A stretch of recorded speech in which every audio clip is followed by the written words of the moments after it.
Hello everyone, welcome to my vlog, Bonnie G with you. Nandito na naman tayo ngayon sa aking trabaho. At ngayon mga kapatid, gagawa tayo ng arrangement. Magpifix tayo ng Phalaenopsis orchids plant in a vase. Ayan, nilagyan ko na ng sponge sa gitna ng ating vase. Ayan. So, kailangan nating butasan yung kunting mga 3 ends siguro.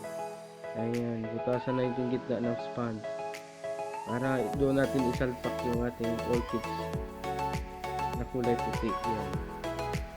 Before that, lalagyan na din natin ng barbecue steak para magiging stable siya. Saka lagyan natin ng anchor tape para firm na firm yung gawa natin. Ayan yung mga sobrang barbecue stick na natin ikat. Ayan, lagyan natin ng anchor tape. So guys, have a look.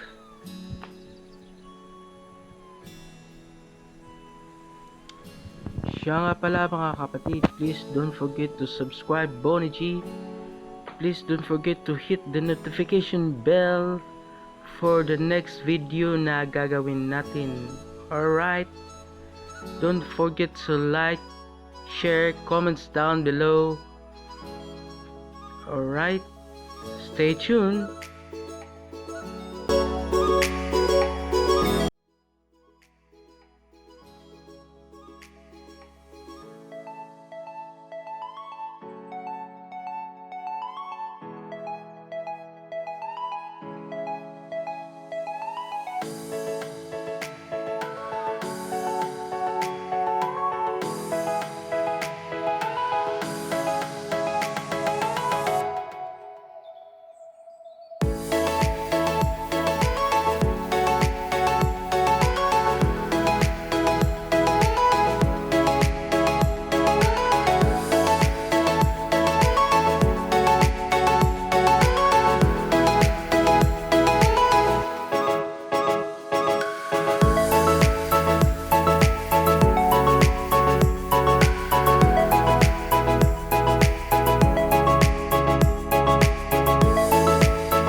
Ayun guys, patapos ng ating ginagawang plant fixing na orchids.